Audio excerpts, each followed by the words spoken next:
All right. It is May 15th, Wednesday. The Digital Roundtable is on.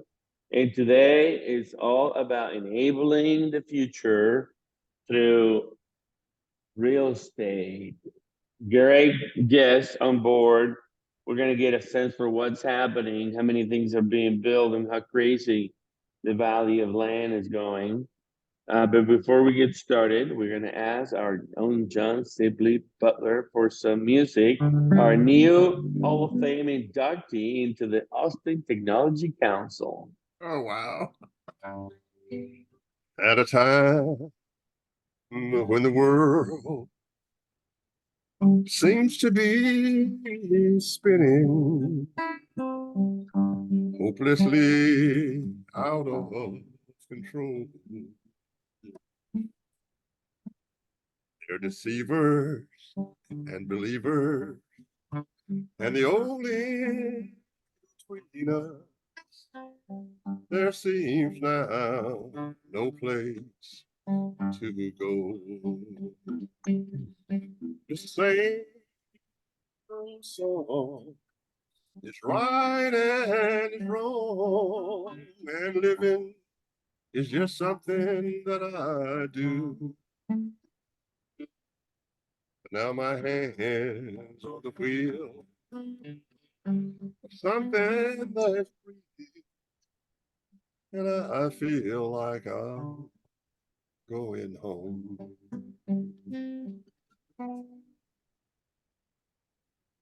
All right. Johnny. How are you doing? I'm doing great, John. Tell us what's happening. You got inducted into the Austin Technology Council Hall of Fame. Well, I What's got going on?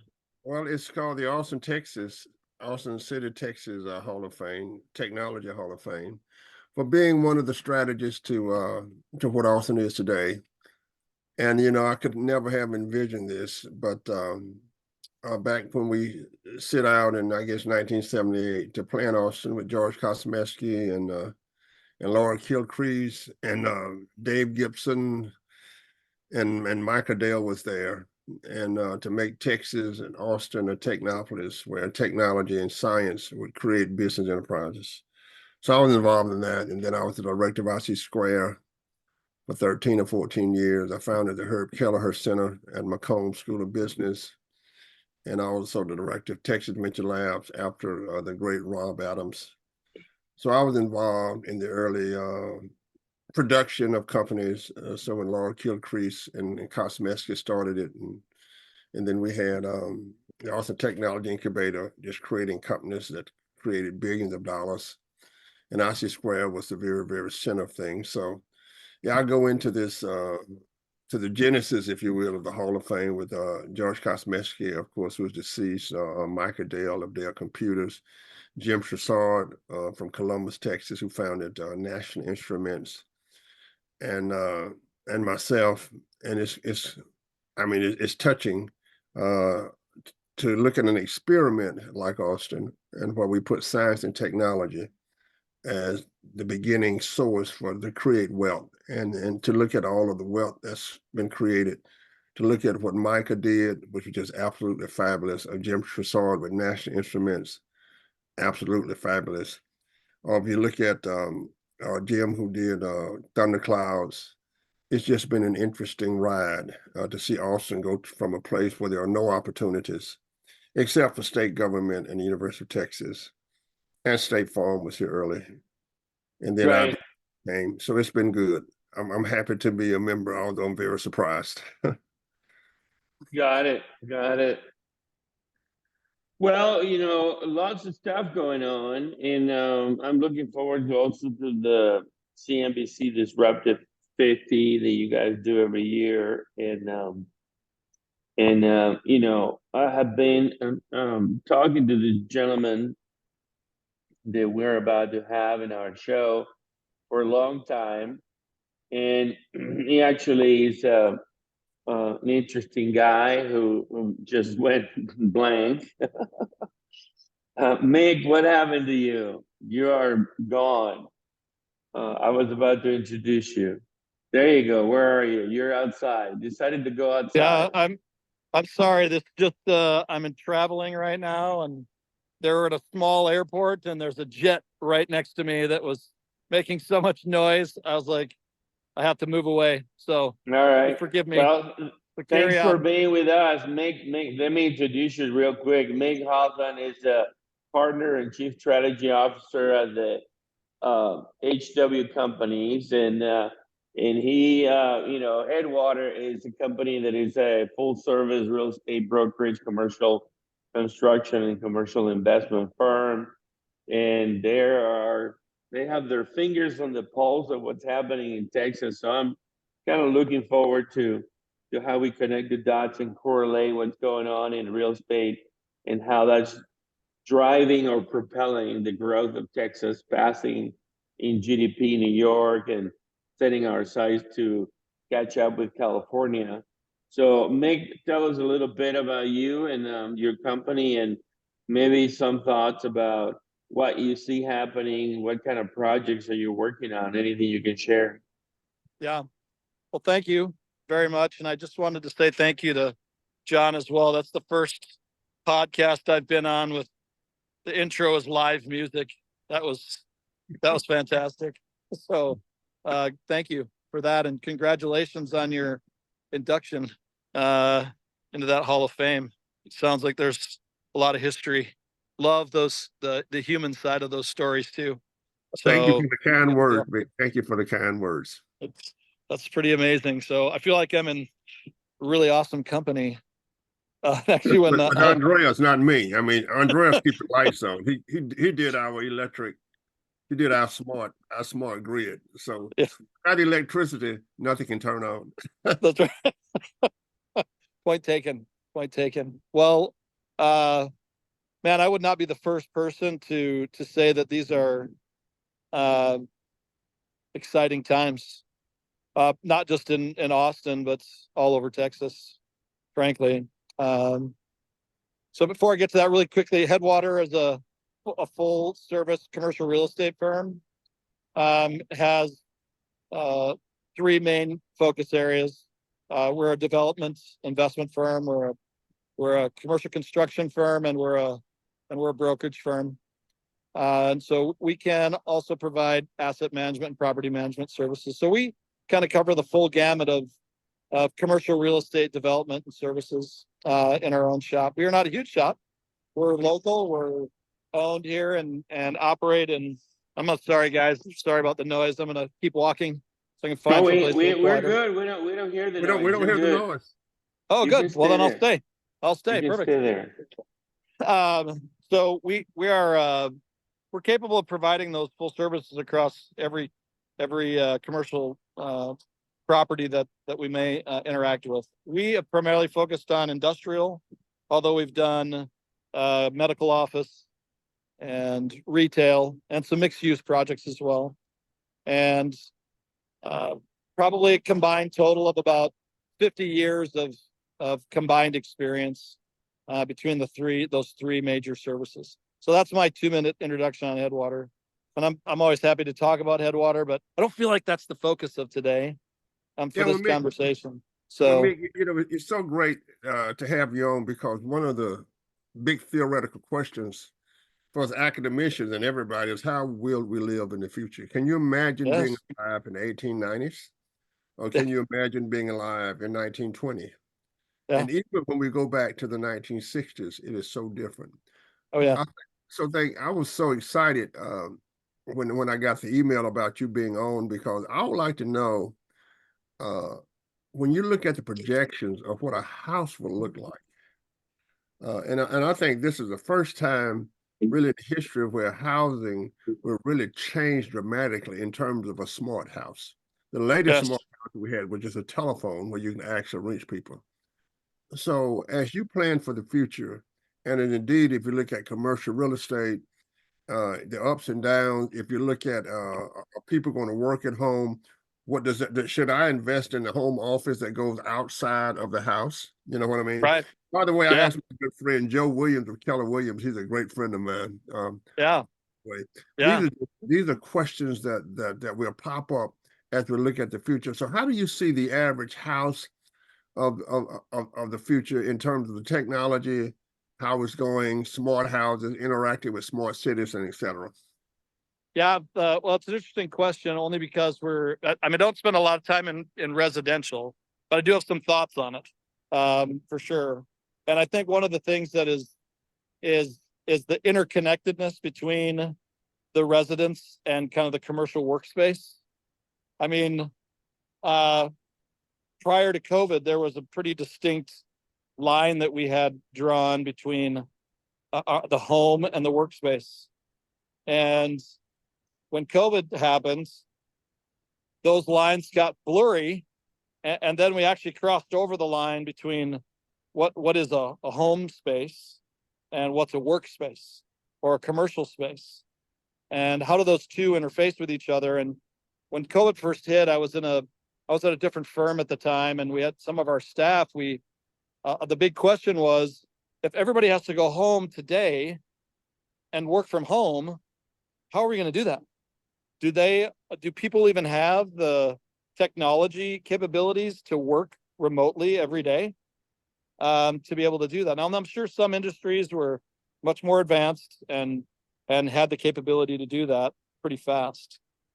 But situations like COVID and other types of things that are happening on a large macro scale, John, have changed that distinction between work and home.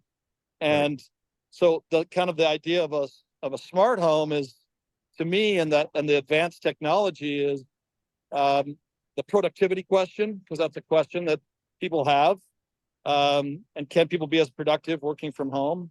And is the technology strong enough and supported enough that it allows that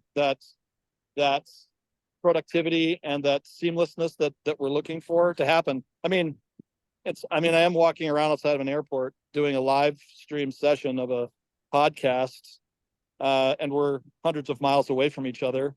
So I think that speaks to that idea, and having that capability. But I think the home space is going to take on a whole different meaning, just because of the circumstances that things like the pandemic caused.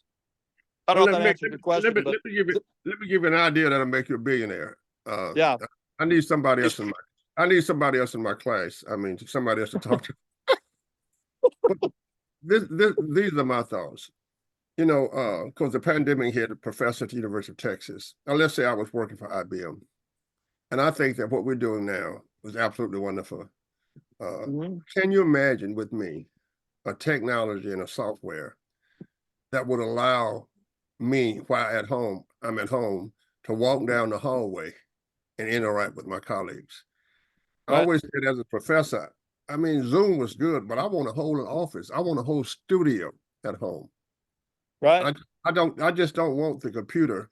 I want my blackboard. I want to be standing up, just like I'm in the classroom. If I work for your business enterprise, I want to be at home and on the computer, walking down the hallway into somebody else's office and interact with them. Right. And I think that because I think what I lost was interacting, especially on the research side. Right. Our colleagues in the hallway. And I think it's possible, Mick, going forward, That's right. for you to have your employees at home, but when they're at home, they're in the office because you have the software that reproduces the office, reproduces all of the rooms, and you can just walk down the hall and see people. What do you think about that?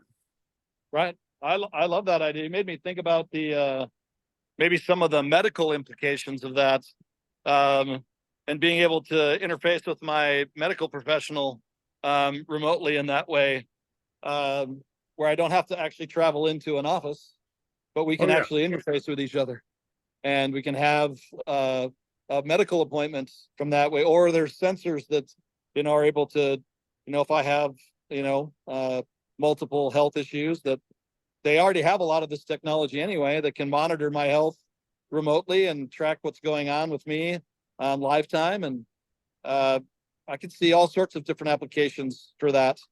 It's certainly much different than the home life that I grew up in. Yeah. I grew up in a rural community. We lived way out in the, in the country, and those things were so far from our mind. Even if anything was available, it was so far away, it didn't make any sense for us to even consider it. So the transition to those types of thoughts and thinking and application of technology resources it can be such an exciting aspect of the dialogue and what's actually happening. Yeah, so Not just conversation. I'm thinking, let me talk about the medical stuff, which me and Andreas are involved with. Can you imagine with me a building or a house that when I wake up, I touch the wall, and then the health provider comes on. Sure. And as I touch the wall, all of my vitals are there. And then they give directions of what what I need to do health wise, or maybe, and they just treat me right there. So in the office of the future, whether it's real estate, whether it's medical, whether it's sales, or whatever it is the office of the future. When I go in to look at a house, instead of going to the computer, I just touch something on the house that just pop up in 3D. Right. Mm-hmm. But you guys, and that's the smartness that I'm talking about in terms of going forward. Right.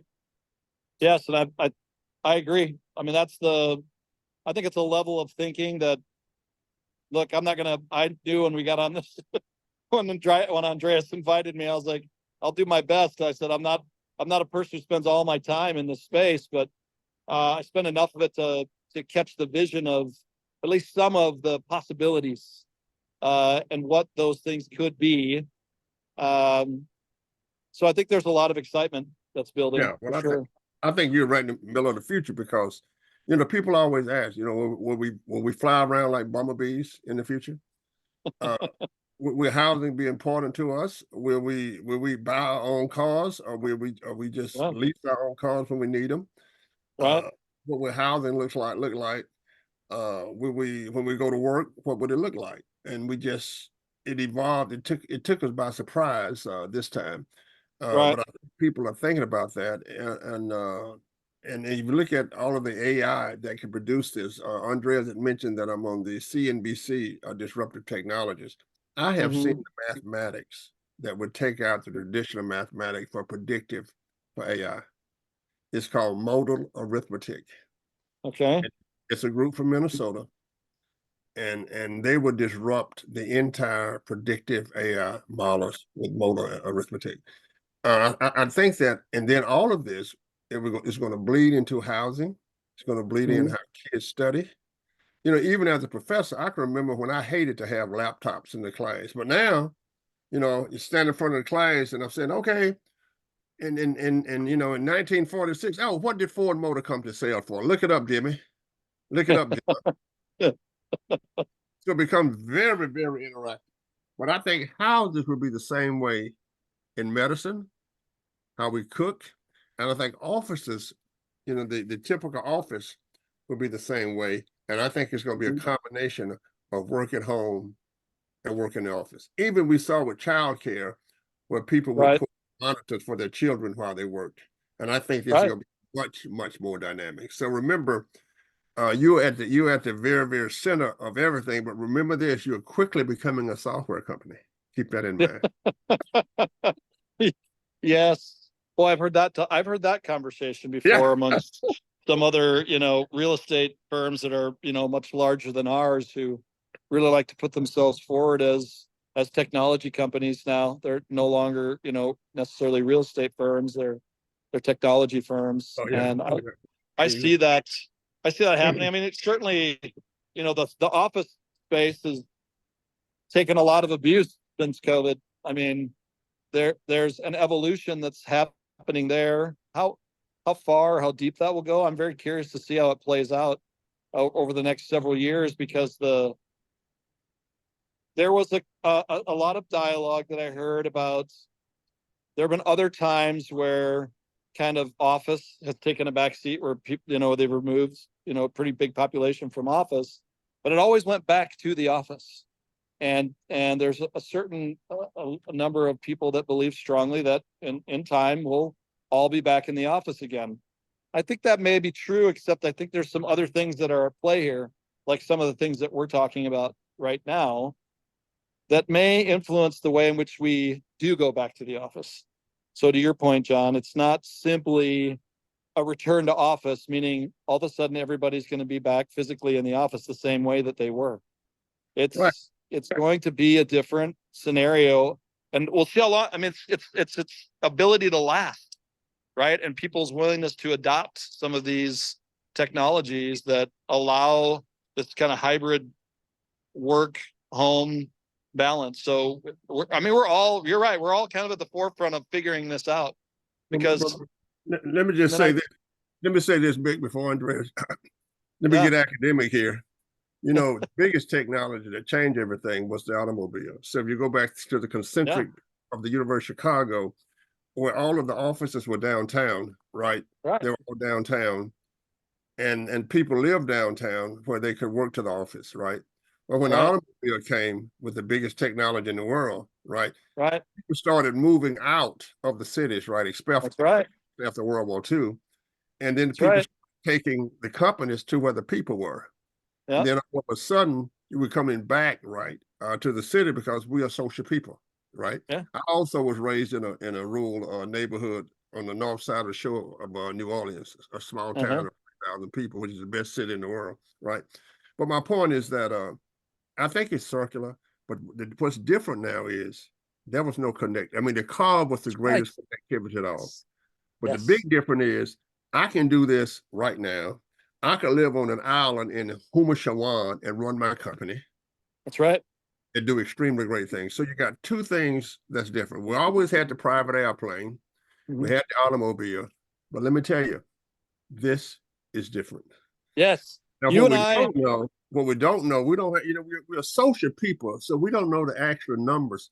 Well, let me ask you this, and just think for a minute. You think an employee who works at home is just as productive as one who works in the office? My wife said, "You get everything." What do you think? I mean, that's a great question, and I'll tell you why. Because I think there are those that have looked at studies and information that historically show that there's a peak of productivity that happens when people go home, and then it steadily declines, and then they call people back to the office because they can't control productivity, and productivity drops off. But what I'm very curious about now, because I'm with you in the sense that even though similar things have happened in the past, the environment that we live in now is very different. It's just like the social aspect of, or the connectivity about news and information. I mean, 50 years ago, something could happen on the other side of the world, and it might take some time before it reached me to get to my local media, especially if I live somewhere rural. Well, now it doesn't matter. I can get news and information instantaneously. Now, whether that's accurate news and information, that's a separate debate to me right now. But the dialogue about this time and our situation being significantly different, I couldn't agree with you more. It is not the same. And what Mick was really interesting is that we are social beings, right? So you go back to the rural communities. I'm going to the urban literature again. Even in the rural communities during farmers, they had to have the weekly get together at the barn, right? So people could interact. And that was the Starbucks of their day, right? And I was very interested in how people were. If you look at the sale of outside buildings, it just flew up because a lot of people live at home, but they put a little shed outside for their office, and they went out there to work, and that just started. So I think you're right, and I think it's very important, especially as we look at where the grid should go, how much a house should be given for protective. Because as you know, Andre knows better than me, electricity also went up. People stayed at home, and we also know that the stores around downtown suffered, but the stores out in where people were, like Starbucks, people had to go. They had to get out of the house because they're social. So I think you're right. I think as you look at these issues of where people work and how to design where they work, it becomes so real quick, Johnny, on that, I have a bunch of questions for Mick. I'm curious, Mick. Explain to us real quick, why are so many companies afraid of a office commercial real estate bust? Because the towers in the buildings, are empty. The Facebook people are not moving in their tower. The Google people are not moving in their tower. So whoever built that building and the real estate, they're not collecting their fees. They have a balloon payment coming up. They're all going to go bankrupt. What do you, how much of that is true or not, or what's going to happen there? Well, my understanding, and I'm gonna have this remember this number specifically, but I know that some of the, in the commercial backed securities market, there was over $1 trillion of, commercial backed security loans that were going to come due in this first part of, I believe it was the first part of this year. And that, having all of those loans start to come due, put a lot of pressure on those, building owners, especially when the buildings went vacant, or close to vacant. I think people were still paying their rent, although I think some of them were negotiating reduced rent or some sort of type of scenario where they're paying no rent for a period of time on their lease due to the circumstances with COVID, which are very unusual. And then I think so that created a certain kind of pressure, right? I think that I don't know that anyone in their right mind thought that the financial markets were going to allow, defaults on $1.2 trillion worth of commercial backed securities for commercial real estate. A lot of those loans are being renegotiated. The terms are being reset. There's activity that's happening in that space that allows some relief of that. And that's, although that feels a little short term, right? I mean, I think there's a component of it that's more long term, that's a little bit more challenging, which is you can relieve that through the refinancing. But if people don't come back into, start leasing office space the same way, or start functioning similarly over the long term, will those loans be able to perform, or that business arrangement perform in the way that it's expected to? So I think those questions remain. I think that creates quite a bit of consternation for folks on how this is going to play out over a period of time. Most real estate folks, investors or developers, I can't speak for them all. There's not a general statement. A lot of them look at both the short term and the long term. And so I think if they felt like they had invested in something for the long term, they're maybe looking for ways to ride it out. If it was a short term investment, it's creating a lot of pressure, they're going to react a little bit differently. But certainly the changing dynamics of it and the fluidity of that changing market makes it very hard to predict what's going to happen. And being unable to predict makes it very hard to figure out what you want to do. And that is to create issues for folks, I think. Well, let me just say this also. If you look at some markets like Manhattan, I got a great old SMU football player here, Dick Anderson. I don't know if you know Dick Anderson here in Austin with RPI. He has a commercial real estate. The short term might not always be good. Right. And if we look at wealth creation and investment, Americans, we like the short term, right? Mm-hmm. I think that's due to how Wall Street takes the short term view rather than long term view. But I can tell you this, I'm gonna give you some advice free of charge. All right. The capital of Texas is not going anywhere. No. Austin is not going anywhere. Washington, D.C. is not going anywhere. You will have variations in the short run, but the long run is always where it's at for a business like yours. Yeah. Oh, yeah. I mean, that's the beauty of real estate, right? Real estate always has value. It always has value. The value changes, and where you're at in that cycle of where the change is, it can either feel really, really painful or really good. So it's like the business cycle. It's like the business. Yes. Yeah, totally. So some people in real estate make way more wealth in down markets than up markets. Absolutely. Right. So, but what Andreas and I want to know, this is what we want to know. I want to know anyway. As we not struggle with, but take the reality of the grid. Right. Look at where 5G is going, and look at how it will influence business enterprises.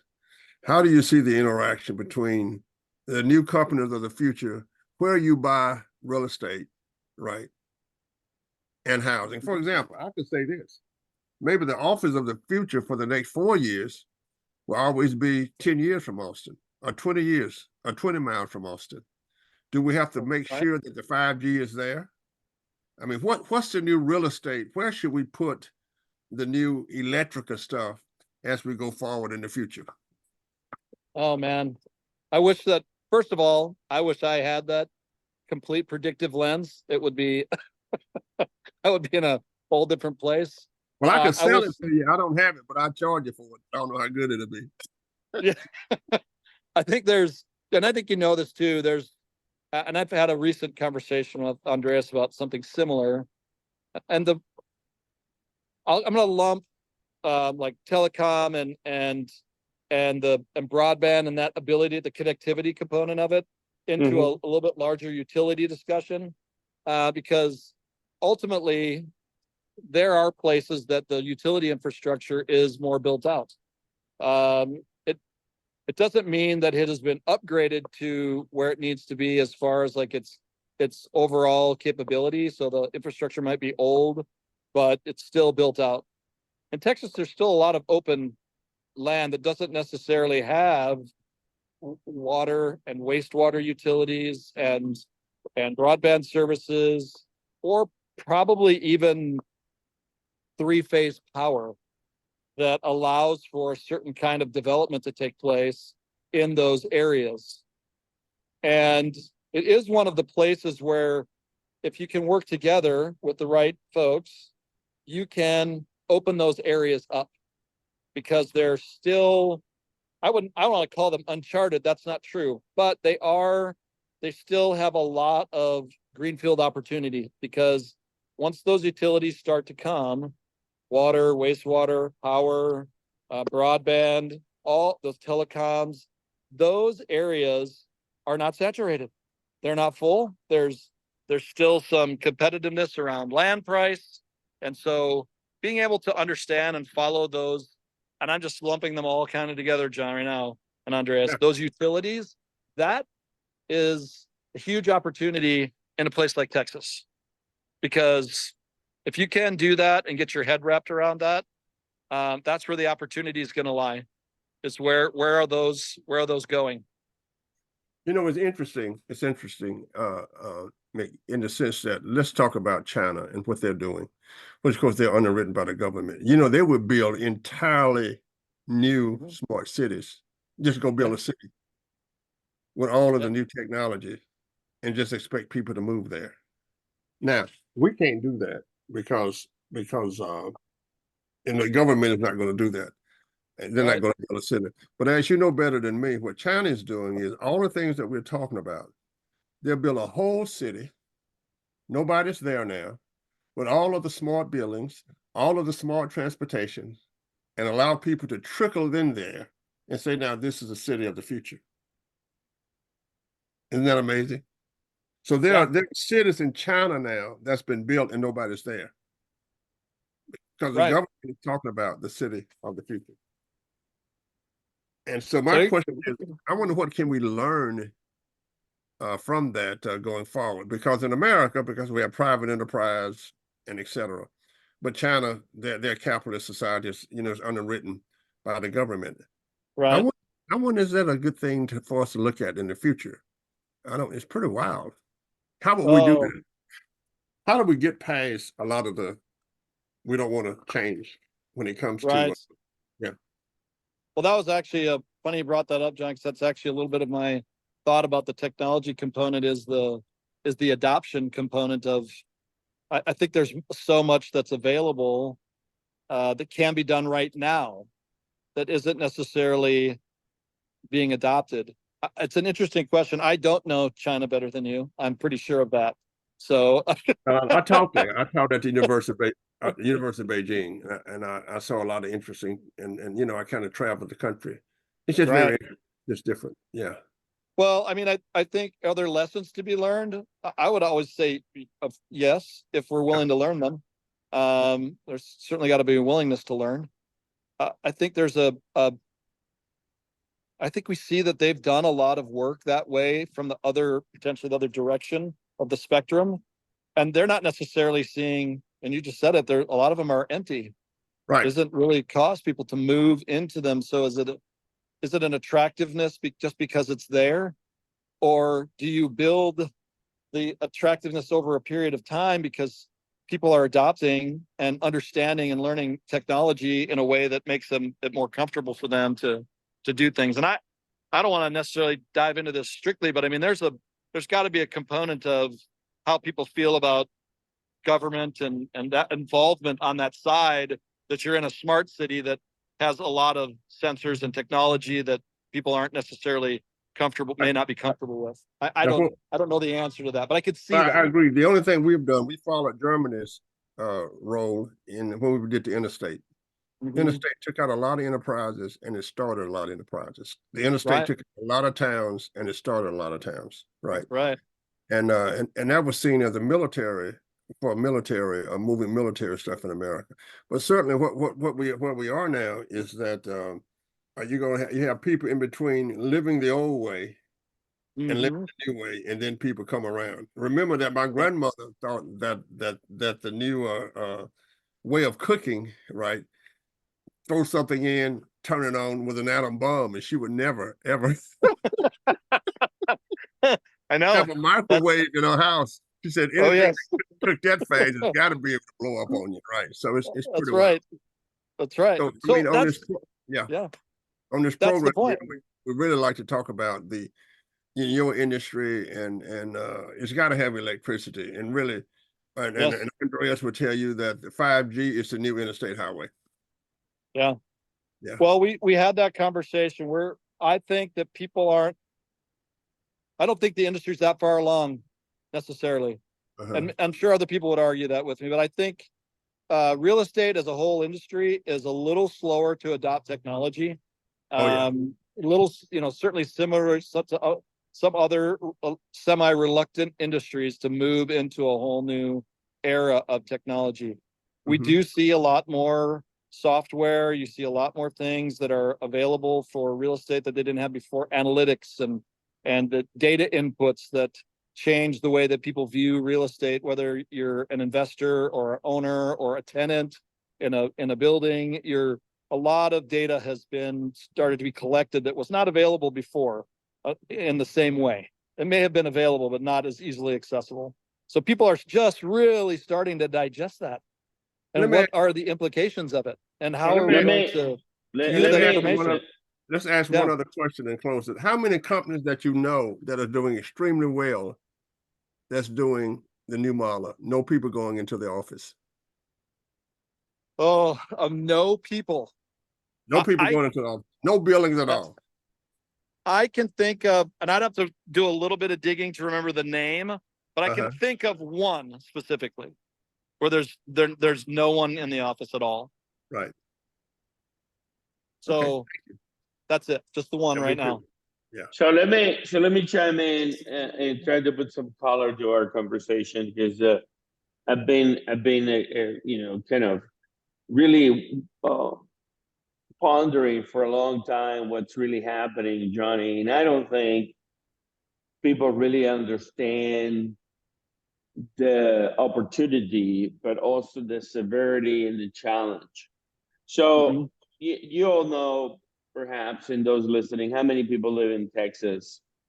Population roughly 28 million, whatever.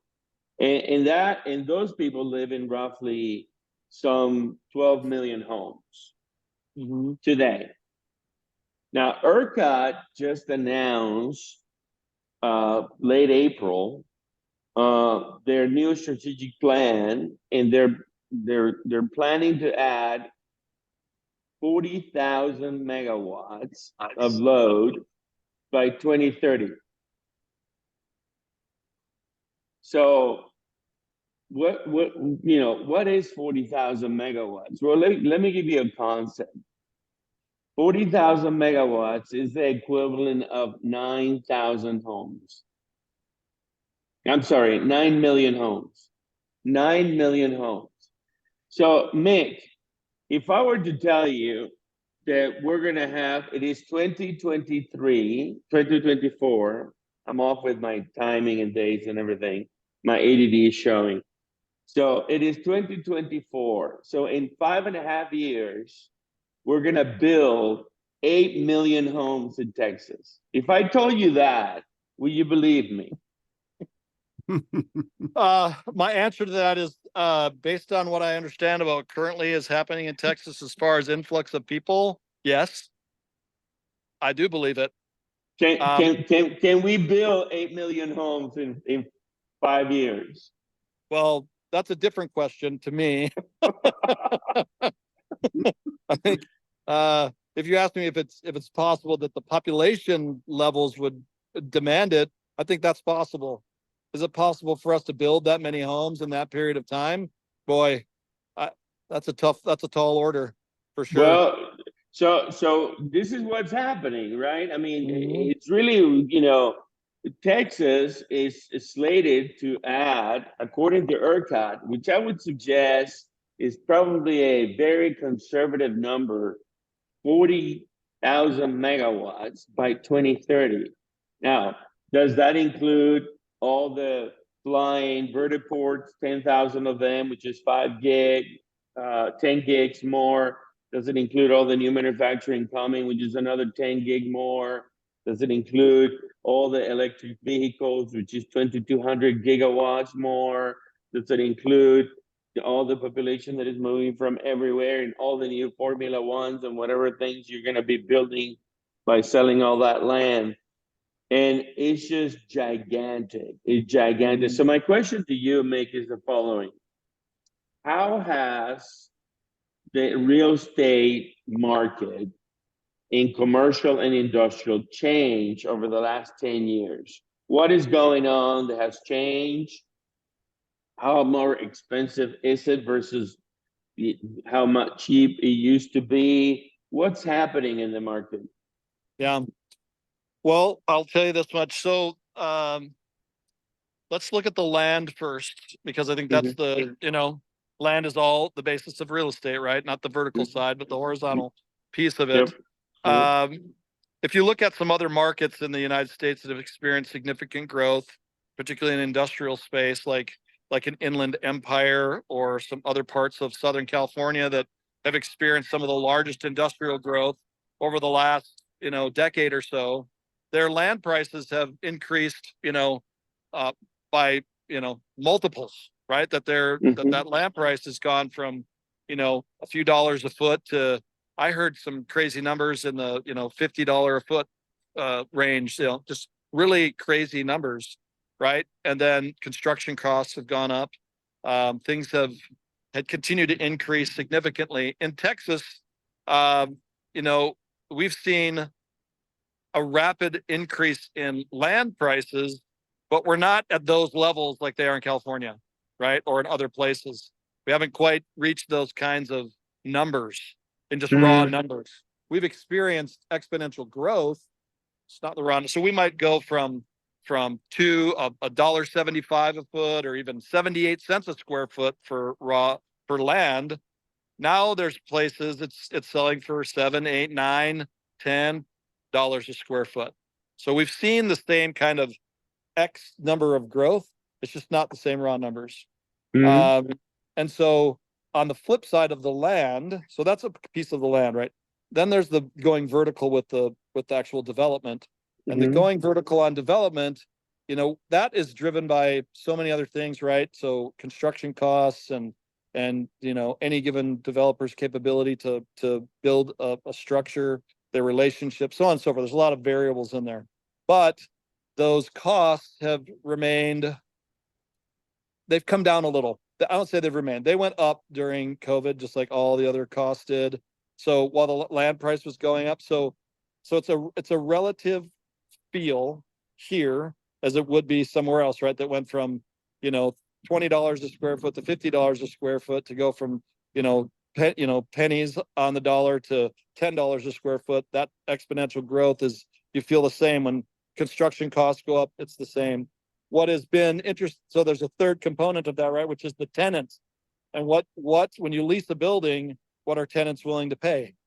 And so do all those things rise and fall in the same way? They do not. So not always. It's not always the same, right? So when you get into the component of like what are tenants willing to pay for a space to lease, those rates have continued to climb, and the climb was steeper for a while. It's still going up, but it's kind of flattened off a little bit. It's my understanding, and it's still continuing to climb. But all of those big market factors, Andreas, affect the way that industrial projects happen. And then there's probably a fourth leg of the stool, which is the financing component, which everybody talks about. So interest rates and access to capital and the ability of the market, the financial market, to support certain kinds of development. And so, for example, 3 years ago, or roughly, even or just pre-COVID, even 5 years ago, spec development in Texas, putting buildings on the ground to build them, and people would come and fill those buildings. People were way more comfortable doing that, and lenders were way more comfortable financing those projects. When we went through COVID, and really we've seen a lot of square footage come onto the ground when that's been put on the ground. And we put 15 million square feet roughly in Austin. We put 8 million square feet in Georgetown. You put, another, X million number of square feet in Kyle and San Marcos and San Antonio. So San Antonio is about 8 million square feet as well. All of that coming onto the market also kind of slows because the lenders are like, whoa, you've got a lot of vacancy. Things are we got to wait before we do something. So there's always this yin and yang, right? That's happening in the market all the time. And so, in that sense, I think the health of the market in this area, like John alluded to before, still very good. The fundamentals are very strong. Things are still happening. They're just slower because it just takes more time and more scrutiny to get those transactions or those deals put together. But they are still happening, and they're definitely happening in on the industrial side, because there's so much nearshoring and onshoring. There's so much manufacturing that's coming into Texas. It's got a favorable business environment. So there's just a lot of things that are going on. I probably wandered way off from your question, but it's just really the idea that fundamentally still very strong. There's still a lot of activity in industrial. Expect that to continue to happen. It's just not happening the same way. Right. Let me ask you this: What about switching costs? I call it switching costs. That is, taking old structures and redoing them. In 1974 we had more office space. 78 we had more. We had more office space because there were no enterprises here. There's also a trend, as you know, that started during the bicentennial, where the old stuff, especially in places that were vibrant, right? You had switching costs. So what would it take, for example? Andres asked about housing. But in these great neighborhoods, they're tearing them down now and rebuilding them. In these great neighborhoods, they're taking a house that was built in 1920 and making it smart. That's a great market to have.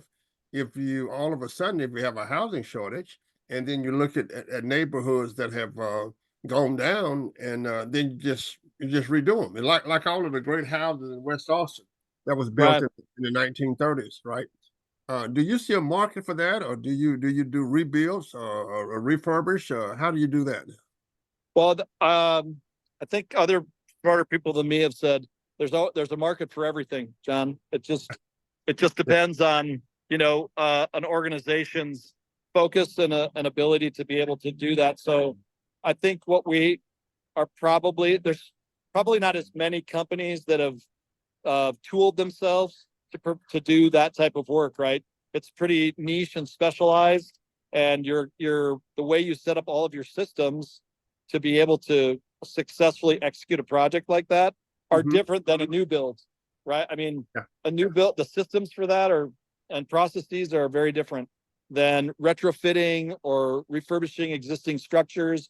Years ago, I owned a remodeling construction company with my father, and remodeling is its own thing, right? Because you're doing that same thing. You're marrying old and new, and a lot of times you're putting new tech on it. And there's policy things that help drive some of it. Like, anytime you remodel an old home, you got to upgrade the electric service, and it's got to be expensive. It's more expensive. Yeah, it's just more expensive, right? Are more expensive. You gotta build in the projection, the price twice, because you know what you're going to run into. Exactly. And every company that has that, wherever they get their pool of money, whether it's from one really, really rich person or from a group of investors that like that market space, you have to build your investment side with the kinds of people and entities that want to do that kind of work. So you're building a mini ecosystem, so to speak, within an entity to be able to perform that kind of work. And I think the question has the return or the impetus behind doing that kind of work, John? Is it really pushing up people to go in that direction? I know there's companies out there that do it and are being very successful, but they've been built to do it. That's what they've built their whole business model on. And I'm sure they do an excellent job at executing that and doing very well. And I think on the residential side, I think commercial buildings with retrofitting for condos and residential housing and other scenarios like that, there's a lot of big questions about that right now. How that's going to work.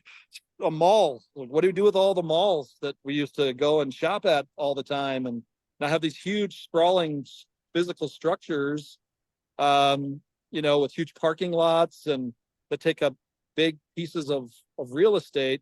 What do we do with those? What can be done? So I think we can look at, so you can look at the Northeast and look at how things came together.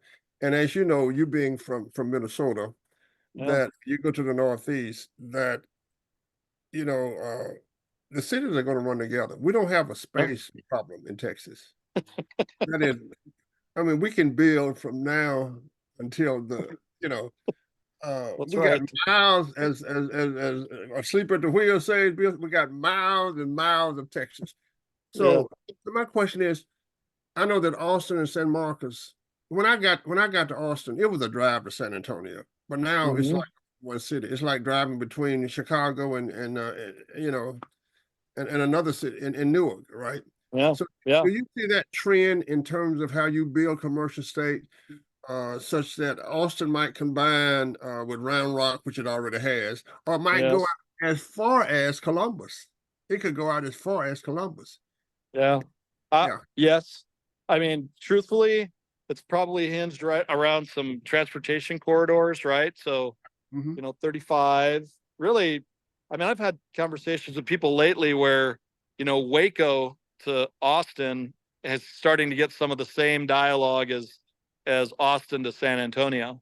Right. Regarding, and it's not as far along as Austin to San Antonio, but certainly with a major interstate coming through on I-14, that's going to be a east-west corridor from Midland all the way over to Georgia, and then I think eventually that's to Savannah, and then eventually going all the way up to, maybe to the Carolinas on the East Coast as another major east-west corridor.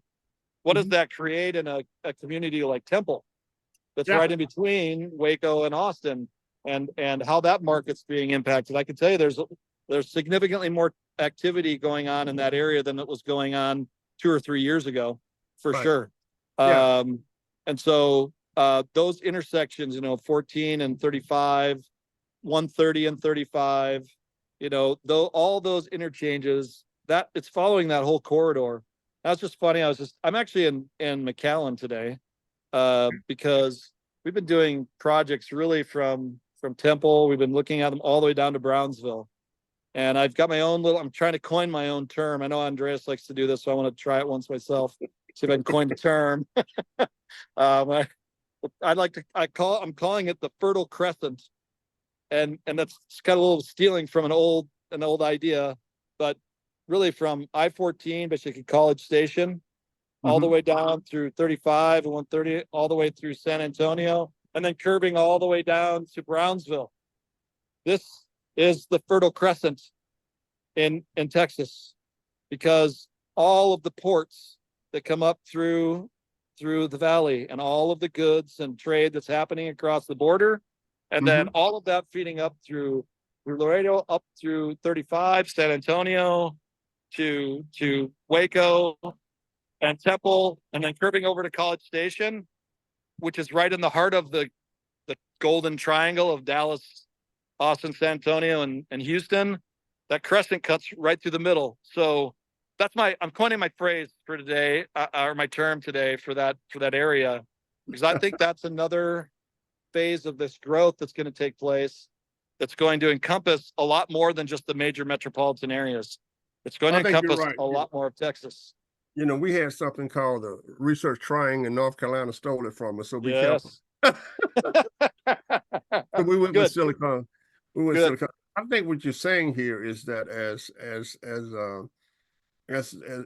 the new highway, which is G5, Mhm. goes, then business will develop along those corridors, and there'll be. Yes. And this is why, as we said a long time ago in Austin, this is why business is very, very important, because a little secret is that Texas is run by merchants, and we just let the government kind of interact in Washington. Come to Austin and have a good time, but basically it's run by merchants. Well, it's really to the point the question you asked earlier, John, or the point that you made, which was, you know, interstates take up, things were lost, right? Yeah. And then things were gained. Mhm. And I guess that's the point about a lot of this dialogue for me today is in real estate, there's always things lost and gained, right? And change in the market is never really a bad thing. Right. You want change. You don't want it to stay the same all the time. You want Right. things to evolve and become different, because that's where the real opportunity is. The opportunity isn't on a constant incline of increased values all the time. Mhm. There's opportunity when values take a dip and then climb again. Those are where real opportunities lie.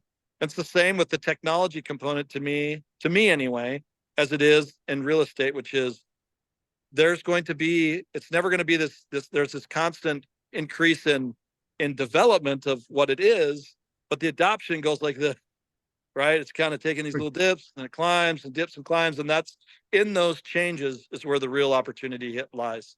And people like you, however many years ago you got together with the technology group in Austin, and you guys made those decisions to do that. Cosmetics is crazy. I mean, to see, and I call it an experiment. I mean, Yeah. Austin is just like Cosmetica drew it out. It's crazy. Yeah. I And mean, see, that took the vision, right? And the yeah, decision to move ahead with that. yeah, And that change created a lot of opportunity for many, many people. it did. You're exactly right. Absolutely. But without Well, electricity, we couldn't do anything. That's right. Still need the electricity, which is probably the question I wandered away from when Andreas asked me. But Well, we know that if we went purely electric, we tried to get rid of all the pollution. We couldn't do it in America. We just yeah, couldn't do it. If right now yeah, everybody had to have an electric car, it won't work. If right, everybody had to have an electric home, it won't work. If all right, of the planes had to be electricity, it won't work. yeah. Not So yet. decarbonization, we don't like it in the great state of Louisiana. We want to see some carbon in the air. Still going to be some carbon in there. I agree. Put some carbon. You know, we should. I'm sure this has already been done because Andreas did it because he helped with Austin's, power grid and structuring and building that. But as much as there's been a technology surge, there certainly has been a desire, not by maybe everybody, but a lot of folks to do the same type of revolution in utilities as they have in technology itself, right? I mean, there has to be the same revolution.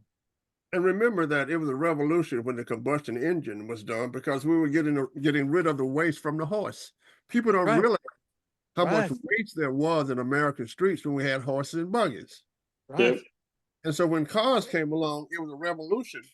All of a sudden, we're going to be clean now. And I'll just say this: remember that petroleum, which comes out of dinosaur bones, isn't an animal clean energy? I mean, isn't it a plant? I mean, if it used to be an animal, isn't it clean? That's right. That's right, Johnny. I'm glad you're paying attention to my classes. Yeah, I got that from Andreas. Andreas said, "Well, a dinosaur is really clean energy."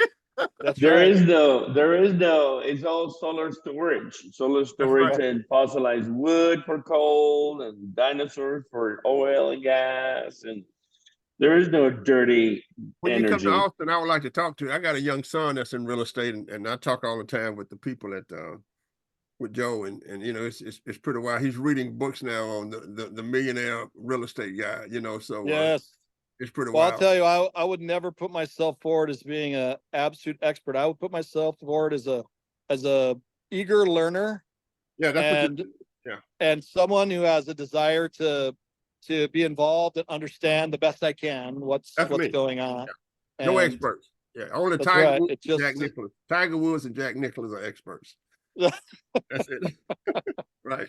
All right. absolutely.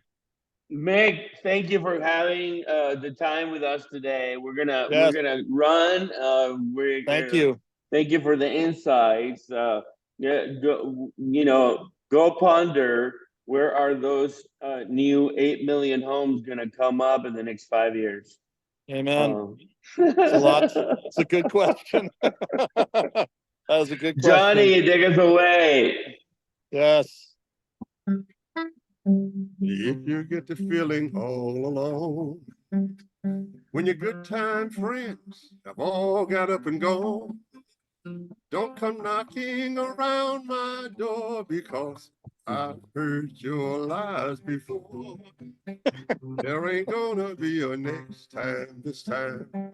Let me tell you right now, I'm gonna forget your name and your pretty face and write you off as a bad mistake. You know that some women, they are lovers and some don't have no sense.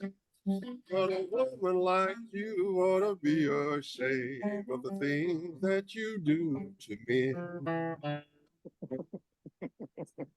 A little Jim Croce. You too young to remember Jim Croce. Oh, I know Jim Croce very well. Okay. All righty. All right, Mick. Andreas, we need to catch up. I'll call you later. Thank you. Yes, let's do that. Okay. All righty. Take care. Adios, Bye, friends. guys. Bye. Bye.